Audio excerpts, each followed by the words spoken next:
¿Cómo están? Les mando un gran saludo, esperando que se encuentren llenos de paz, amor y buena salud. Ya saben, aquí en este estudio bíblico titulado Ídolos del Corazón, estamos en la lección número 7.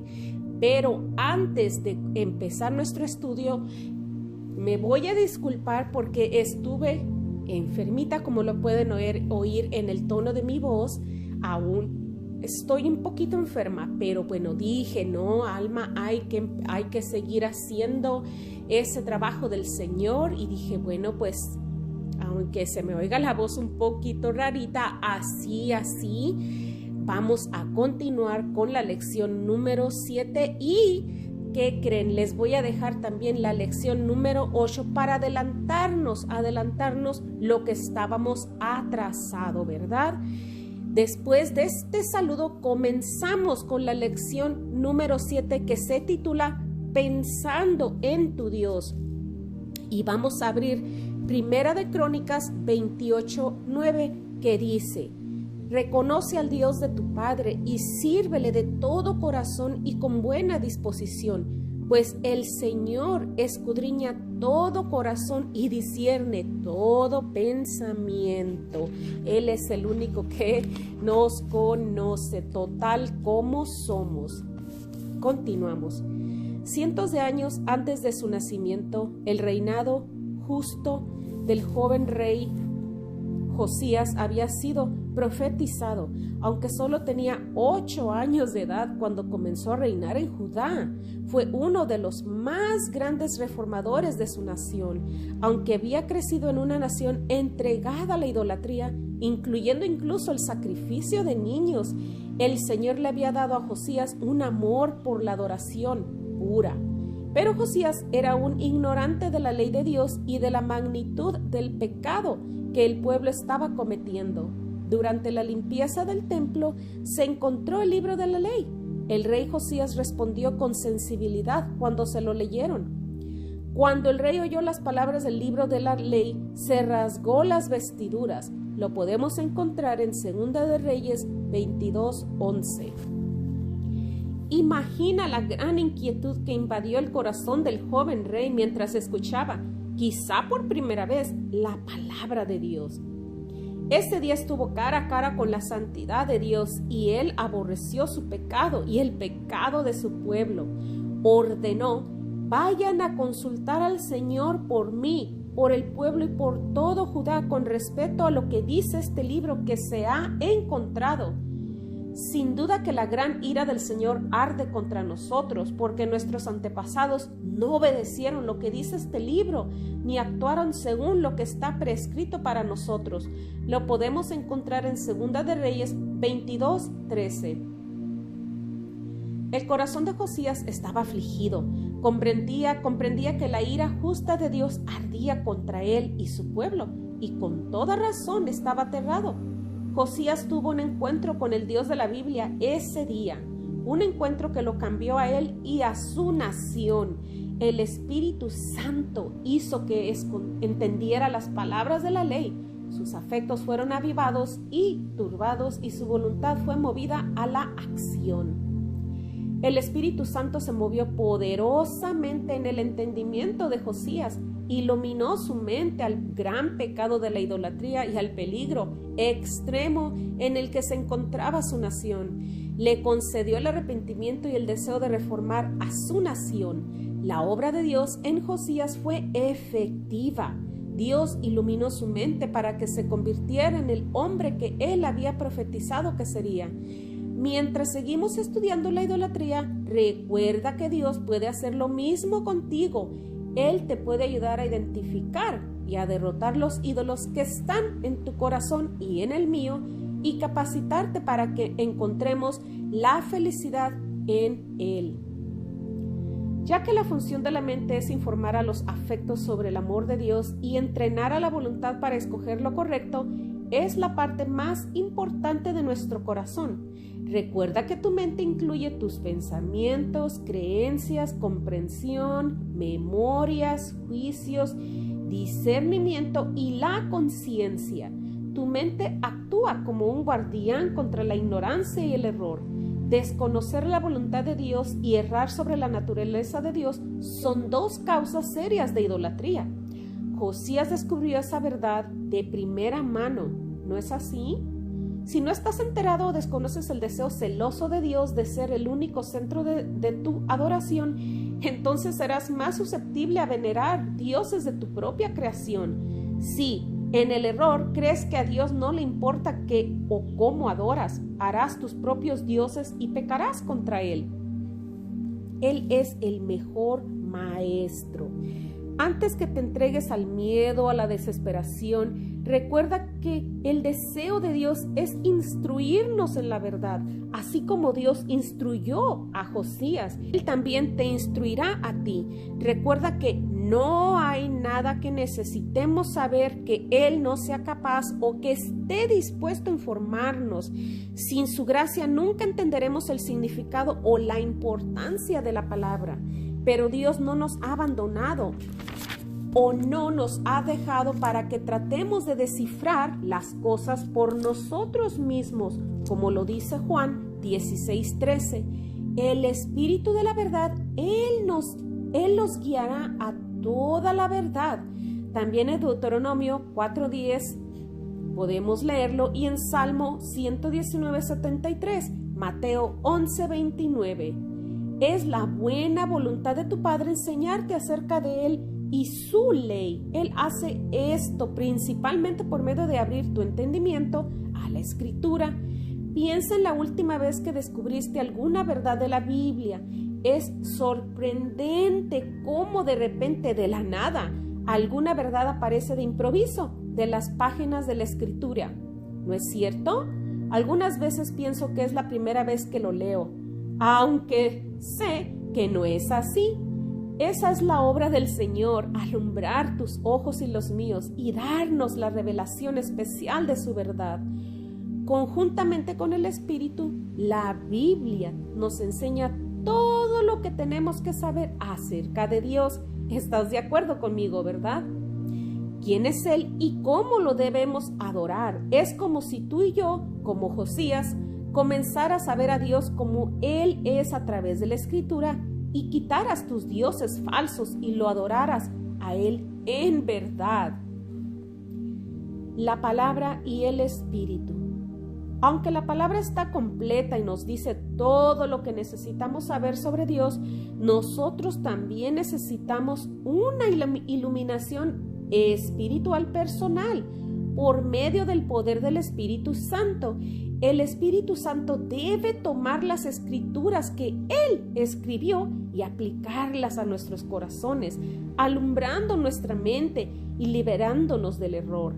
Esto nos capacita para combatir los engaños de la adoración falsa, porque vemos a Dios como Él es, creando a Dios a nuestra imagen. Veamos ahora con más cuidado cómo nuestro conocimiento de la verdad, guiada por el Espíritu Santo, nos puede proteger de la idolatría. La idolatría es un pecado que tiene su origen en la mente, en los pensamientos, creencias, juicios e imaginación. Asaf reprendió a los israelitas porque habrían creado un Dios a su propia imagen. ¿Acaso piensas que soy como tú? Salmo 50:21. Pensar de manera equivocada del carácter de Dios engendra idolatría. Por ejemplo, si nos imaginamos un Dios dócil y controlable o un Dios que se puede doblegar a nuestro capricho, estamos creando un ídolo. Si nos imaginamos un Dios que existe para alcahuetar nuestros deseos constantes o que se resigna frustrado porque no puede cumplir su voluntad, estamos adorando a un Dios falso. Debemos de ser cuidadosos de adorar a Dios como Él se ha presentado en la Escritura. En Deuteronomio 6:4 podemos ver que Él claramente se ha mostrado como el único Dios verdadero. Y en Mateo 5:4 podemos ver que infinitamente perfecto y puro. Primera de Timoteo 1:17, Él es invisible. Primera de Reyes 8:27, inmenso. Salmo 92, eterno. Salmo 145:3, incomprensible. Apocalipsis 4:8, todopoderoso. Romanos 16:27, sabio. Isaías 6:3, santo. Salmo 115:3, libre. Así es de que recompensa a aquellos que diligentemente lo buscan. Aunque esta lista no es exhaustiva, permite que comencemos a vislumbrar quién es Él. No es como nosotros, ¿o sí? Si adoramos a un Dios que es cualquier cosa menos que esto, o aparte de esto, no estamos adorando al Dios de la Biblia, estamos adorando a un Dios de nuestra creación. Continuamos. La insensatez de la idolatría. La idolatría no solo es pecaminosa, también es absurda. El Antiguo Testamento habla mordazmente de la estupidez e irracionalidad de la idolatría. Repasemos otra vez la insensatez de Raquel, que adoraba a un Dios que se podía robar. ¿Por qué podría su confianza en algo que era tan débil que se podía robar? En el libro de Isaías dice: los que fabrican ídolos no valen nada. El carpintero mide con un cordel, hace un boceto con un estilete, lo trabaja con el escoplo y lo traza con el compás. Le da forma humana, le imprime la belleza de un ser humano para que habite en un santuario. Derriba los cedros, planta un pino que la lluvia hace crecer. Al hombre le sirve de combustible y toma una parte para calentarse, enciende un fuego y hornea pan, pero también labra un dios y lo adora, hace un ídolo y se postra ante él. La mitad de la madera la quema en el fuego, sobre esa mitad prepara su comida, asa la carne y se sacía. También se calienta y dice: ya voy entrando en calor, mientras contemplo las llamas. Con el resto hace un dios, su ídolo, se postra ante él y lo adora. Y suplicante le dice: sálvame, pues tú eres mi Dios. No saben nada, no entienden nada. Sus ojos están velados y no ven. Su mente está cerrada y no entienden. Les falta conocimiento y entendimiento. No se ponen a pensar ni a decir: usé la mitad para combustible, incluso horneé pan sobre las brasas, asé carne y la comí. ¿Y haré algo abominable con lo que queda? ¿Me postraré ante un pedazo de madera? Se alimentan de cenizas, se dejan engañar por su iluso corazón. No pueden salvarse a sí mismos, ni decir: lo que tengo en mi diestra es una mentira. Lo podemos leer en Isaías 44:9 y 13:20. Isaías hace un trabajo poderoso al ilustrar la estupidez de adorar un bloque de madera, ¿no es cierto? Con una parte de la madera el idólatra cocina su comida, con otra parte confecciona un Dios que él cree que lo salvará y lo bendecirá. La mente del idólatra está engañada, no comprende ni entiende lo absurdo de sus acciones. El idólatra crea dioses que le convengan e irracionalmente confía en que ellos le darán la felicidad. Su mente no está funcionando como un guardián contra el error. Podrías estar pensando ahorita: por supuesto que eso es ridículo. Cualquiera puede ver que adorar una imagen visible como esa es una tontería. ¿Pero qué tiene eso que ver conmigo? Yo no me voy a inclinar delante de ningún bloque de madera. Sí, por fortuna eso probablemente es verdad, pero piensa conscientemente para que no pierdas la importancia de las advertencias de la Biblia contra la idolatría. La verdad es que antes de que fuera formado en un ídolo, primero fue elaborado en el entendimiento humano, en la imaginación del idólatra. El hecho de que a esos dioses después se les dé forma en una imagen de madera o de piedra es secundario. El espíritu del hombre engendra la imagen idólatra, su mano le da la luz, así que los ídolos existen en cada esquina de las calles de Norteamérica, solo que no los puedes ver tan fácilmente como lo hice yo en Oriente. No los podemos ver porque existen en nuestros pensamientos. Pudimos habernos vuelto más sofisticados en nuestra idolatría, pero todavía seguimos estando igual de engañados, ¿o no? Nunca consideraríamos algo tan estúpido como adorar una roca o un árbol, pero con frecuencia caemos en el pecado de adorar un Dios de nuestra imaginación, un Dios que piensa justo como nosotros, a quien podemos ordenar y manipular a nuestro antojo, en vez de creer que Dios creó al hombre a su imagen para que Él pueda demandar de él un estilo de vida creyente y santo. El hombre crea a Dios a su imagen, listo para cumplir sus propias ambiciones. Continuamos, enumerando tus dioses. Bueno, te podrías estar preguntando, ¿cómo reconocería un Dios en mi imaginación? ¿Cómo lo puedo identificar? Aquí es donde nuestro análisis sobre la felicidad nos ayudará. ¿Dónde está tu felicidad?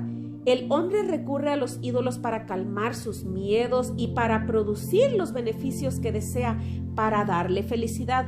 Para identificar a tus ídolos, comienza a examinar los pensamientos e imaginaciones que te producen felicidad. Las culturas antiguas tenían dioses para todas las fuerzas de la naturaleza que no comprendían, incluyendo los dioses de la fertilidad y la cosecha. Adoraban estos dioses porque los hijos y las buenas cosechas se reconocían como fuentes de felicidad. Estaban dispuestos a sacrificar una parte de sus cosechas o incluso a un hijo si podían controlar su ambiente y conseguir alguna garantía para futuras alegrías. Confiaban en los dioses falsos porque creían que ganaban algo con esto, y nosotros hacemos lo mismo. Fue a la luz de esto que Jeremías profetizó: las costumbres de los pueblos no tienen valor alguno. Cortan un tronco en el bosque y un artífice lo labra con un cincel, lo adornan con oro y plata y lo afirman con clavos y martillo para que no se tambalee. Sus ídolos no pueden hablar, parecen espantapájaros en un campo sembrado de melones. Tienen que ser transportados porque no pueden caminar. No les tengan miedo, que ningún mal pueden hacerles, pero tampoco ningún bien. Jeremías 10, 3, 5. Jeremías ilustra la necedad de confiar en un Dios que tiene que ser clavado para no caerse. Lo compara con un espantapájaros que asusta a los pájaros bobos. La gente cuerda no le tiene miedo a los espantapájaros porque saben que es un espantapájaros, no les pueden hacer daño. No les rinden culto porque saben que los espantapájaros no tienen poder. Pero la gente confía en ídolos porque creen que obtienen un beneficio por hacerlo y tienen miedo de lo que podría suceder si no lo hacen. No se obtiene ninguna ganancia por venerar dioses falsos, pero muchas personas lo hacen porque están engañadas. Pueden estar engañadas sobre la bendición de adorar al Dios verdadero. Pueden tener miedo de lo que podría pasar si solo confiaran en Dios. Solo recuerda que siempre que veneramos ídolos lo hacemos porque estamos convencidos que esto nos traerá felicidad. Creemos que esto nos traerá algún beneficio y después, cuando parece que las cosas no están saliendo como queremos, nos esforzamos más y más para encontrar la satisfacción, pero siempre salimos con las manos vacías. Servir a los dioses falsos es irracional. La mente está creyendo y confiando en una falacia. Los afectos y la voluntad la siguen. Sabemos que no tiene sentido inclinarse ante cualquier cosa que no sea el Dios creador. Solo Él puede dar la felicidad y el gozo. Solo Él nos puede satisfacer. Ahora tomemos tiempo para examinar nuestros pensamientos y creencias con más cuidado para ver si podemos encontrar dioses falsos acechando por allí en nuestros corazones y en nuestra mente. Continuamos. Dioses de nuestros pensamientos.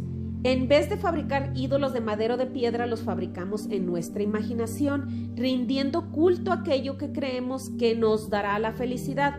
No esculpimos un buen cónyuge de un pedazo de pino, pero idolatramos el pensamiento del gozo que uno nos daría. No cincelamos una copia del hombre o la mujer exitoso, pero creemos que es ahí donde podemos encontrar nuestro gozo. Nuestras creencias sobre las causas de la alegría, un cónyuge o éxito, por ejemplo, con frecuencia las experimentamos como fantasías llenas de color que cautivan nuestro corazón. Pablo les dijo a los corintios: destruyendo especulaciones y poniendo todo pensamiento en cautiverio a la obediencia de Cristo. Lo podemos encontrar en 2 Corintios 10:5. Para huir de la idolatría debemos estar alertas para juzgar cada pensamiento e imaginación con la palabra. Debemos analizar si verdaderamente son buenos. Entonces, si así es, nos debemos preguntar si nuestra pasión por ellos ha opacado nuestra pasión por Dios. Si son pensamientos piadosos que hemos elevado a un lugar inadecuado de preeminencia en nuestros corazones, creer que un cónyuge nos traerá mayor felicidad que Dios, o si son delirios impios, imaginar que felices seríamos si fuéramos ricos, pueden hacer las veces de un Dios. En resumen, debemos discernir si estamos creyendo la verdad o una mentira. Como puedes ver, los ídolos viven en nuestros pensamientos, creencias e imaginación, y es ahí donde deben ser aniquilados. Continuamos. ¿Cómo se verían algunas de estas mentiras? Permíteme darte algunos ejemplos y ve si no te resultan familiares. Número 1. Para ser verdaderamente feliz debo tener un cónyuge que sea piadoso, romántico, responsable y un buen comunicador. Número 2. Para ser verdaderamente feliz debo tener hijos obedientes que me complazcan. Número 3. Para ser verdaderamente feliz debo tener un buen trabajo donde me respeten y me paguen bien. Número 4. Para ser verdaderamente feliz, los demás me deben amar y apreciar. Número 5. Para ser verdaderamente feliz, me debo sentir seguro en cualquier calamidad. Número 6. Para ser verdaderamente feliz, debo tener suficiente dinero para vivir a gusto. El papel de tu mente, que ya ha sido iluminada por el Espíritu y la Escritura, es corregir tu pensamiento cuando crees las mentiras y comienzas a venerar pensamientos de una supuesta felicidad.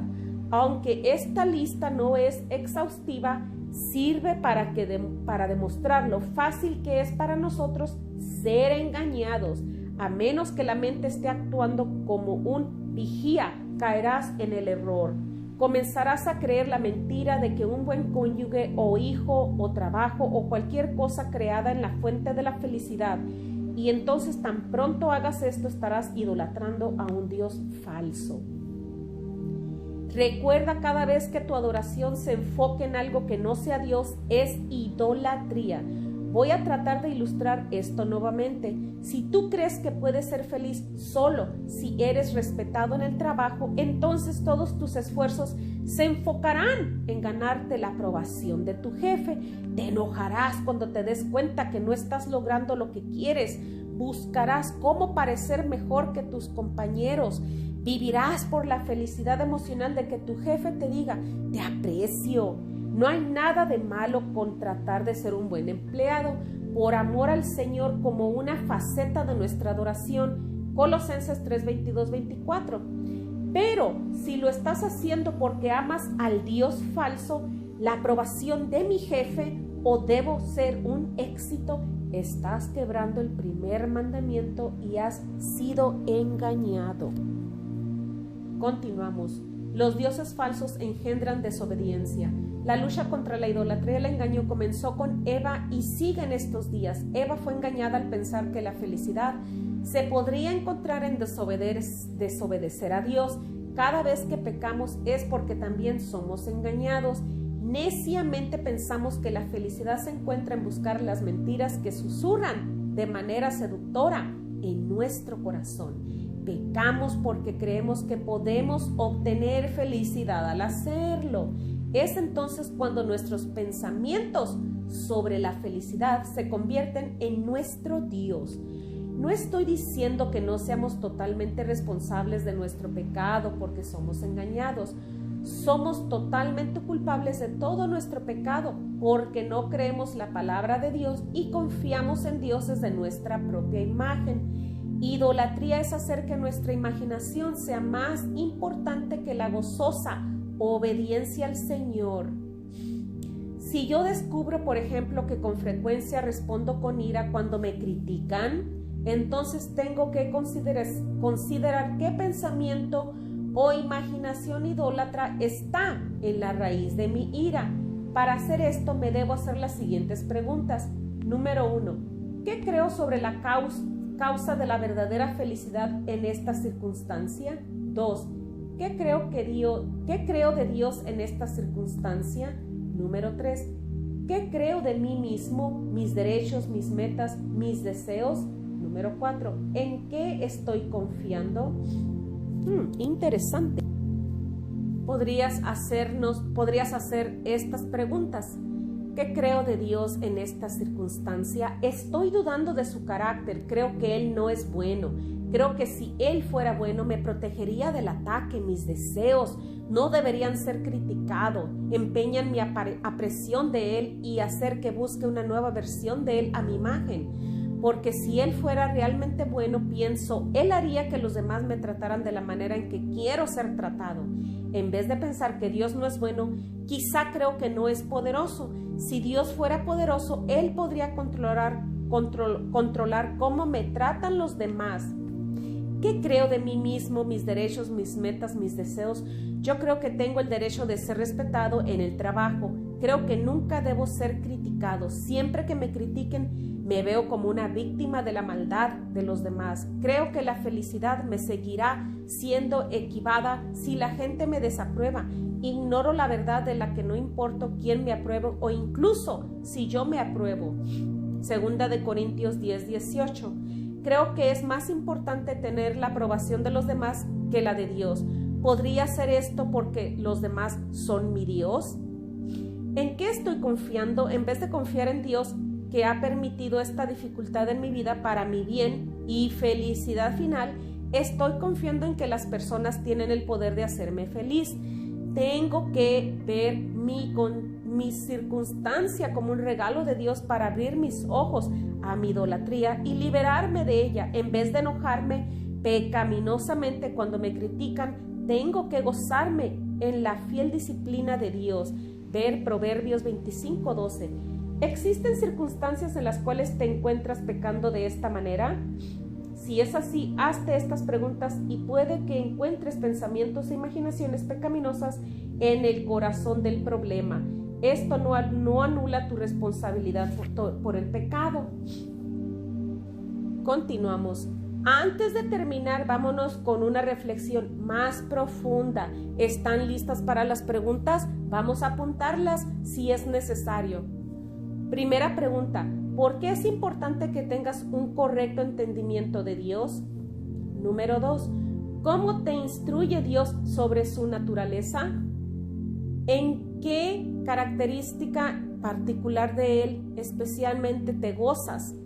Número 3, ¿cómo le explicarías a un niño de sexto de primaria el papel de la idolatría en el hombre moderno? Número 4. Identifica áreas donde tengas expectativas que hagan las veces de dioses. Piensa en tus imaginaciones durante el día. ¿Cómo te ves? Número 5.